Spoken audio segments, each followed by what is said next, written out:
In a world governed by teeth and claws, being wolfless isn't just a weakness, it is a death sentence. My name is Vesper Thorn. For 19 years, I was the joke of the Ireclaw pack. The broken thing. The slave who scrubbed the floors while others howled at the moon. Then came Malachi Draven, the Alpha King, the Wolf Eater. He came to our pack with one purpose, to cull the weak. Everyone thought I was his prey. They thought I would be the first to die. They were wrong. As the blood hit the banquet floor and my bones began to shatter, they realized the king hadn't come to kill a runt. He came to stop a prophecy. Because when my skin finally tore apart, I didn't shift into a normal beast.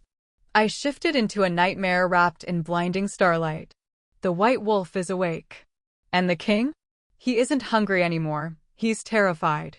The moonlight didn't feel like a blessing. It felt like an interrogation. Around Vesper Thorn, the clearing echoed with the wet, sickening crunch of bones snapping and reshaping. The youths of Ireclaw fell to their knees, screaming as their humanity broke apart to make way for the wolf. Vesper stood in the center of the chaos, her eyes squeezed shut, fists clenched at her sides. "Break me," she pleaded silently to the moon. "Please, just break me." She waited for the fire in her blood. She waited for the tearing of skin. But the wind only blew colder, cutting through her threadbare shift. One by one, the screams turned into triumphant howls. Massive gray and brown wolves shook off the dirt, chuffing at the sky. Vesper opened her eyes. She was the only one still standing on two legs. "Look at her," a deep voice rumbled. Alpha Kalen prowled toward her. He had already shifted back, his naked form rippling with arrogant muscle. He didn't look like a leader, he looked like a predator toying with a mouse. 19 years old, Kalen spat, kicking a spray of gravel onto her shins. 3 ceremonies. And still, you're empty. The pack circled them, a sea of glowing eyes and cruel sneers. "Wolfless," someone whispered. The word caught on, a chant that stung worse than a whip. Vesper didn't cry. She had learned long ago that tears only excited them. She kept her chin parallel to the ground, her face a mask of stone. "I will return to my duties, Alpha," she said, her voice hollow. "Get out of my sight, runt," Kalen growled, shoving her hard enough to send her stumbling into the dirt. "Go scrub the floors. It's all you're good for." Vesper retreated to the pack house, her shame burning hotter than any fever. She spent the rest of the night on her hands and knees, scrubbing the mud tracked in by the new wolves, her hands raw and bleeding from the lye soap. She was invisible, disposable. But the silence of the night was shattered just before dawn. The heavy oak doors banged open. Kalen marched in, but the swagger was gone from his stride. He held a scroll sealed with black wax, the crest of the high throne. The scent of fear, acrid and sour, suddenly flooded the room, overpowering the smell of pine and sweat. "Listen to me," Kalen shouted, his voice cracking. "Clean this filth. Hide the runts. Everyone looks perfect by sunrise." He looked directly at Vesper, his eyes wide with genuine terror. "Malachi Draven is coming," Kalen whispered, the name sucking the air out of the room. "The Alpha King is here to cull the pack." Vesper's heart stopped. The Wolf Eater. He didn't just reject the weak, he executed them. She looked down at her unshifting hands. She wasn't just an outcast anymore. She was the first course. The sun hadn't even breached the horizon when the convoy of matte black vehicles tore up the gravel drive, looking like hearses arriving for a mass funeral. The air pressure instantly dropped. It wasn't just fear that gripped the Ireclaw pack, it was an instinctual, biological terror that made the hair on Vesper's arms stand up. She was on her knees near the grand staircase, a rag in her hand, frantically polishing a smudge that didn't exist. She kept her head down, her heart hammering against her ribs like a trapped bird. Car doors slammed. Heavy boots hit the pavement.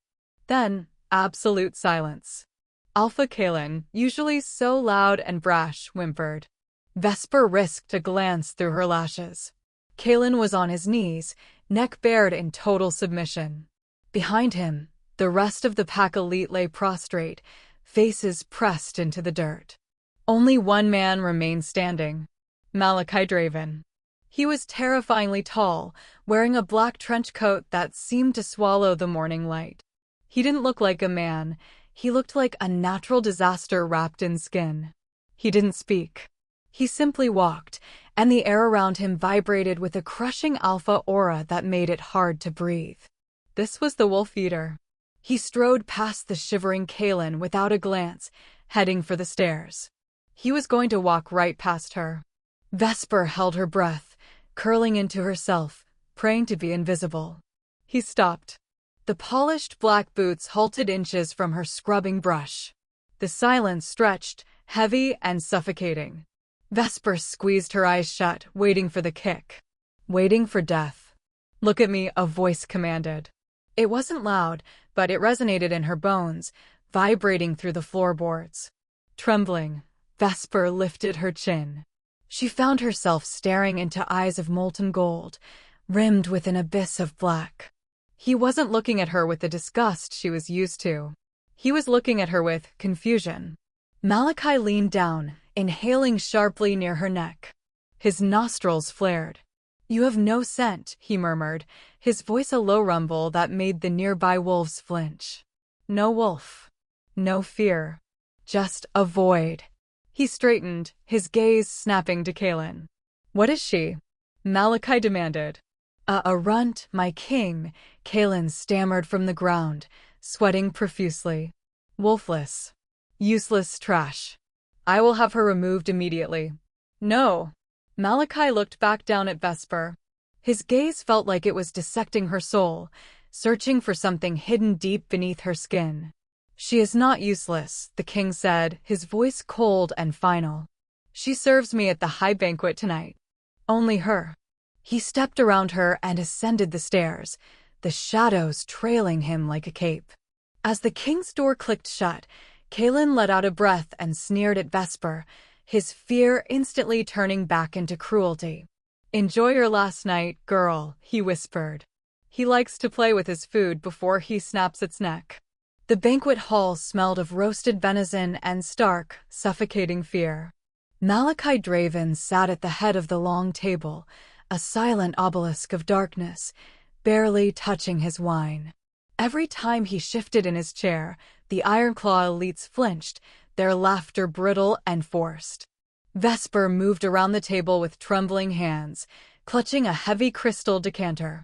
She was trying to be invisible, a ghost in a gray rag, but invisibility was impossible when Alpha Kaelin was desperate to prove his dominance. "More wine, my king?" Kaelin asked, his voice too loud, too eager. Malachi didn't answer. He didn't even blink. Kaelin's joy tightened. He looked weak in front of the Wolf Eater, and he needed a target to vent his anxiety. He looked at Vesper. As she reached to refill Kaelin's goblet, he backhanded her wrist. "Clumsy bitch," he roared. It was a lie. She hadn't spilled a drop, but the truth held no currency here. He shoved her. Hard. Vesper flew backward, crashing into a serving cart loaded with crystal glasses and glass platters. The world exploded into jagged shards and noise. She hit the floor, her palms slicing open on broken crystal. Warm blood pooled instantly beneath her hands, soaking into the expensive rug. The room went deadly silent. Vesper gasped, the sharp sting of the cuts radiating up her arms.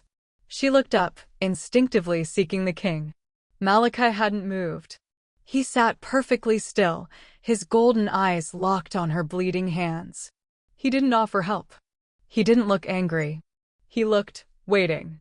Kaelin saw the king's lack of reaction and grinned, mistaking the silence for permission. He stood up, shaking out his napkin. "Apologies for the mess, Alpha King. Ironclaw has a pest problem." He stalked over to Vesper, grabbing a fistful of her hair and yanking her head back until her neck was exposed. She choked on a scream. "Look at it," Kaelin sneered, addressing the table while forcing Vesper to look at the ceiling. "She doesn't heal. She doesn't growl. She has no wolf. She is meat." He raised his free hand, his fingers curling into a fist heavy with gold rings. Vesper saw the murder in his eyes. He wasn't going to bruise her this time. He was going to crush her skull to make a point. To clean the floor. Fear usually made Vesper small. It made her hide. But as she watched the fist descend, the fear evaporated, replaced by a white-hot pressure in the center of her chest. It felt like a dam bursting. No. Deep inside her soul, where there had only been silence for 19 years, something snapped. It wasn't the sound of a bone breaking. It was the sound of a heavy iron chain finally shattering. Kalen's fist never made contact. The pressure in Vesper's chest didn't just expand, it detonated. Time seemed to curdle, thickening around them until the room moved in gelatinous slow motion. She saw Kalen's eyes widen, shifting from bloodlust to confusion, but he was too slow to stop his momentum. Vesper opened her mouth to scream, to beg, but the sound that tore from her throat was not human. It was a guttural, vibrating thrum, deep enough to rattle teeth and skulls. It kept rising, a dissonant frequency that hit the high crystal windows of the banquet hall and shattered them instantly. Crack. Glass rained down like diamonds. Then came the pain. It wasn't the fluid, liquid ripple of a normal shift. It was a violent dismantling. Vesper felt her spine arch backward until it snapped, reshaping with a wet, grinding crunch that echoed in the silent hall. Her shoulders dislocated with a sickening pop. "What is happening?" someone screamed. "Kill it!" Kalen roared, stumbling back, clutching his ears. He lunged for her, but he was too late. The air around Vesper grew hot, scorching the oxygen until it smelled of ozone and ancient burning stars. Her skin didn't just fur over, it split open, unable to contain the sheer volume of the thing fighting to get out. A blinding flash of silver light, brighter than a magnesium flare, erupted from her center. It hit Kalen like a physical wall. The Alpha was thrown backward, flying across the length of the banquet hall. He smashed into the stone hearth with a bone-crushing thud and slumped to the floor, unconscious. The force of the blast knocked chairs over and sent plates clattering. Every wolf in the room threw their hands over their eyes, blinded by the brilliance of the white fire. It was a light that didn't belong in a dingy pack house, it belonged in the sky. Slowly, the light began to dim, fading into a swirling mist of silver dust and steam. The room was deathly quiet, save for the heavy, wet breathing of the Ireclaw elite. Malachi Draven stood up. He hadn't covered his eyes. He was staring at the spot where the servant girl had been bleeding into the rug. The girl was gone. The pile of gray rags lay shredded on the floor. But the space above them was not empty. The silence that followed was not the silence of peace. It was the silence of a held breath before an execution. As the silver mist evaporated, the Ireclaw elite did not gasp. They forgot to breathe entirely. Standing amidst the ruins of the banquet table was a creature that defied biology. She was titanic, her shoulder blades rose higher than a grown man's head, dwarfing even the largest alpha form in the room. Her coat was not the muddled gray or brown of the earth, it was white. A blinding, impossible white, like fresh snow on a grave or the core of a dying star. She was a ghost made flesh. A Celestia. The beast turned her head slowly. Her eyes were not amber or gold. They burned with a piercing, electric violet light that seemed to scorch the air. From the hearth, Alpha Kalen groaned, shaking his head as he tried to push himself up on shaking arms. He looked up, and his bloodshot eyes widened in incomprehension. He opened his mouth to bark a command, to assert his dominance, but the sound died in his throat. The white wolf looked down at him. There was no growl, no baring of teeth. No rage. There was only a crushing, ancient indifference. To her, he was no longer a tormentor, he was an insect. She lifted one massive paw, heavy with muscle and tipped with obsidian claws, and brought it down on Kalen's chest. Crack. It was a casual motion, effortless, yet the sound of Kalen's ribcage splintering echoed off the stone walls. The alpha gasped, pinned to the floor, struggling for air against the weight of a god. He wheezed, pawing uselessly at her leg, his eyes rolling back in terror. The white wolf ignored his struggle. She did not look at the pack cowering in the corners. She slowly lifted her massive head and turned her gaze to the end of the table. Malachi Draven was still standing. He hadn't moved. He hadn't drawn a weapon. The violet gaze of the monster met the golden gaze of the king. Across the room, the air crackled, heavy with the weight of a prophecy finally coming home to roost. Malachi Draven took a step back. It was a single, hesitant movement, but to the wolves of Ironclaw, it was as shocking as the sun falling out of the sky. The Wolf Eater, the sovereign who had slaughtered entire packs without blinking, was retreating. For the first time in living memory, the mask of the predator slipped from the king's face. His golden eyes were wide, the pupils blown to black discs of raw, unadulterated horror. He wasn't looking at Vesper like a challenge. He was looking at her like the end of the world. His hand flew to the inside of his trench coat. He didn't draw a pistol. He drew a blade that seemed to be forged from the night sky itself, a long, jagged dagger made of stardust iron. The metal shimmered with a dark, violet luminescence, humming with a frequency that made teeth ache. It was a weapon of legend, the only metal capable of piercing the hide of a Celestia. "You shouldn't exist," Malachi whispered, his voice trembling with a mixture of awe and dread. The line was broken. You were dead. A ripple of realization tore through the room. The culling, the inspection, the sudden arrival. It was all a lie. Malachi hadn't come to Ironclaw to weed out the weak. He had come to hunt a ghost. He knew she was here. He had been terrified of this moment for years. Vesper, trapped inside the mind of the white wolf, felt the ancient thread of the blade. The metal sang a song of death to her kind. Instinct took over, not the instinct of a servant, but the instinct of a queen. She didn't retreat. She inhaled, her massive chest expanding like a bellows, and unleashed a sound that had not been heard since the age of myths. It wasn't just a roar. It was a command. The sound wave hit the room with the force of a physical blow. It bypassed the ears and struck directly at the brain stems of every wolf present. It was the voice of the apex, the alpha of alphas, demanding absolute submission. The Ironclaw elite didn't just fall, they collapsed, their foreheads slamming into the floorboards as their wolves forcibly took over to surrender. Malachi grit his teeth, the veins in his neck bulging as he fought the compulsion. He planted the stardust blade into the floor, using it as an anchor, his entire body shaking with the effort to remain standing. He was the king. He bowed to no one. But the white wolf's violet eyes bore into him, relentless and heavy as a mountain. With a groan of agony, Malachi's resistance shattered. His knees buckled.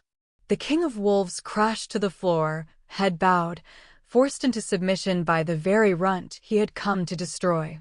The crushing weight of the command lifted the moment Vesper turned away. The ancient dominance radiating from her wasn't a weapon she knew how to wield. It was a dam that had burst, flooding her senses with too much noise, too much light, too much power. She was drowning in the instincts of a beast that had slept for 1,000 years. The banquet hall felt like a cage. The air smelled of stale fear and confinement. She needed the sky. With a kick that cracked the stone foundation beneath her, the white wolf launched herself at the heavy oak doors. They didn't just open, they disintegrated, exploding outward in a shower of splinters and iron hinges. Vesper hit the cool night air and ran. She was a streak of lightning cutting through the dark, her paws eating up the ground with terrifying speed. She wasn't running like a wolf. She was running like the wind itself, blurring past the pack houses and plunging into the forbidden forest. Back in the ruined hall, Malachi Draven was the first to rise. He didn't shout orders. He didn't look at the groaning, broken bodies of the Ironclaw pack. He knew exactly what had just been unleashed. A Celestia without control wasn't a queen. She was a nuclear event waiting to happen. He sprinted for the shattered doors, tearing his shirt open as he moved. His shift was instantaneous, a violent, fluid collapse of humanity into shadow. Where Vesper was blinding starlight, Malachi was the abyss. He became the void, a wolf of impossible blackness, massive and silent, absorbing the light around him. He was larger than any normal alpha, a creature of nightmares, but even he felt small as he picked up her trail. He tore into the forest, his paws thundering against the earth. The chase was a blur of motion. Trees whipped past like gray smears. Malachi pushed himself to his limit, his lungs burning, but the distance between them wasn't closing. She was impossibly fast. Every stride she took seemed to bend space, pulling her further ahead. He wasn't hunting her to kill her anymore. The stardust blade lay forgotten on the banquet floor. She doesn't know, Malachi realized, his black eyes narrowing as he vaulted over a fallen log. She thinks she is running for her life. If she stopped, if she turned around and realized that she was the apex, that she was the monster the kings feared, she could burn the world down. He had to catch her before she understood her own strength. He had to pin her before the rest of the world woke up and realized the white wolf had returned. Malachi growled, a sound like grinding tectonic plates, and forced his muscles to work harder, diving into the dark deeper than he ever had, desperate to catch the light before it set the world on fire. The forest floor ended abruptly, giving way to the sheer, terrifying drop of the obsidian cliffs.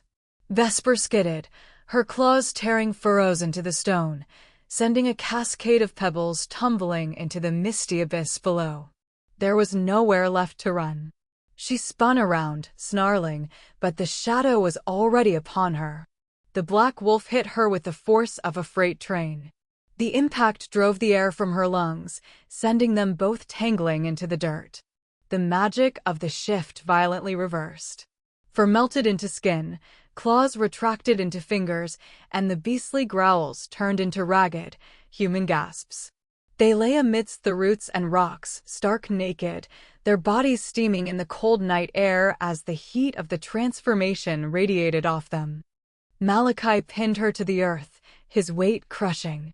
In his hand, the stardust blade shimmered. He had carried it between his teeth during the chase, desperate to end the threat.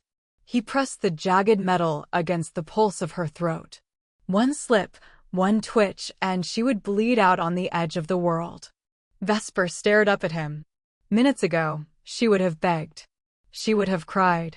But the white wolf was awake now, humming beneath her skin like a second heartbeat. She didn't feel fear. She felt an intoxicating, dangerous clarity. She looked at the hand holding the knife. It was trembling. The tremor traveled up his arm, shaking the shoulders of the most powerful killer in the kingdom. Malachi wasn't shaking from exertion. His golden eyes were wide, searching hers, frantic and wild. He had the opportunity to save his kingdom, to kill the anomaly, yet he was frozen. "You hesitated," Vesper whispered, her voice raspy but steady. She lifted her chin, daringly baring her neck further against the cold iron. "Do it. Kill the thing you fear." Malachi's jaw tightened. A bead of sweat rolled down his temple. The blade didn't move. He looked at the weapon, then back at her violet eyes, which glowed with the same starlight that had nearly destroyed his hull. "I don't fear you, Vesper," he said, his voice rough, stripped of all royal command. He pulled the blade away, stabbing it violently into the earth beside her head. He didn't get up. He stayed there, hovering over her, the electrical tension between their skins suddenly shifting from murderous to magnetic. "I don't fear the monster," Malachi confessed, his gaze dropping to her lips, then back to her eyes. "I fear what we are to each other." The intimacy of the moment was shattered by the sound of crashing timber and baying hounds. Malachi's head snapped toward the treeline. A dozen wolves from the Ironclaw elite burst into the clearing, their eyes glowing with misplaced loyalty. Leading them was a massive russet wolf, one of Kaelin's lieutenants, who saw the king kneeling over the girl and made a fatal miscalculation. He thought the king needed help. "Kill the witch," a voice roared from the trees. The russet wolf lunged, jaws snapping, aiming straight for Vesper's exposed throat. Vesper didn't have time to shift. She flinched, bracing for the teeth, but the bite never came. Malachi moved faster than thought. He snatched the stardust blade from the earth and spun in a blur of motion. The blade sang through the air, a violet arc of death. There was a wet, sickening thud, and the wolf's head was severed cleanly from its body, tumbling over the cliff edge while the torso collapsed at Vesper's feet. Blood sprayed across Malachi's chest, painting him in crimson war paint. The rest of the Ireclaw pack skidded to a halt, their claws tearing up the turf. They stared in paralyzed horror. The king stood between them and the runt, the bloody dagger in his hand, his chest heaving. The shadow of the void seemed to ripple around him, promising a massacre if they took one more step. Mine, Malachi snarled. The word wasn't a claim of ownership, it was a warning of annihilation. The pack whimpered, stepping back, tails tucked. They had come to hunt a monster, but they had found a god protecting her. Slowly, the adrenaline faded from Malachi's posture. He didn't look at the wolves he had just terrified. He turned his back on them, exposing his defenseless spine to the pack, and looked down at Vesper. She scrambled to her feet, wiping dirt from her skin, her violet eyes wide and searching. She expected him to drag her back. She expected chains. Instead, Malachi Draven opened his hand. The stardust blade, the only weapon that could kill her, fell from his grasp, clattering harmlessly onto the stone. Then, the alpha of alphas did the unthinkable. He lowered his body. He bowed his head. Malachi Draven dropped to one knee before the servant girl he was supposed to cull. The wind howled at the edge of the cliff, whipping Vesper's hair across her face, but the silence between them was absolute. Malachi looked up, his golden eyes burning with a dark, terrifying devotion. The prophecy said the white wolf would destroy the king, he said, his voice low and steady. He offered his empty hands to her. So destroy me, Vesper. Or rule with me.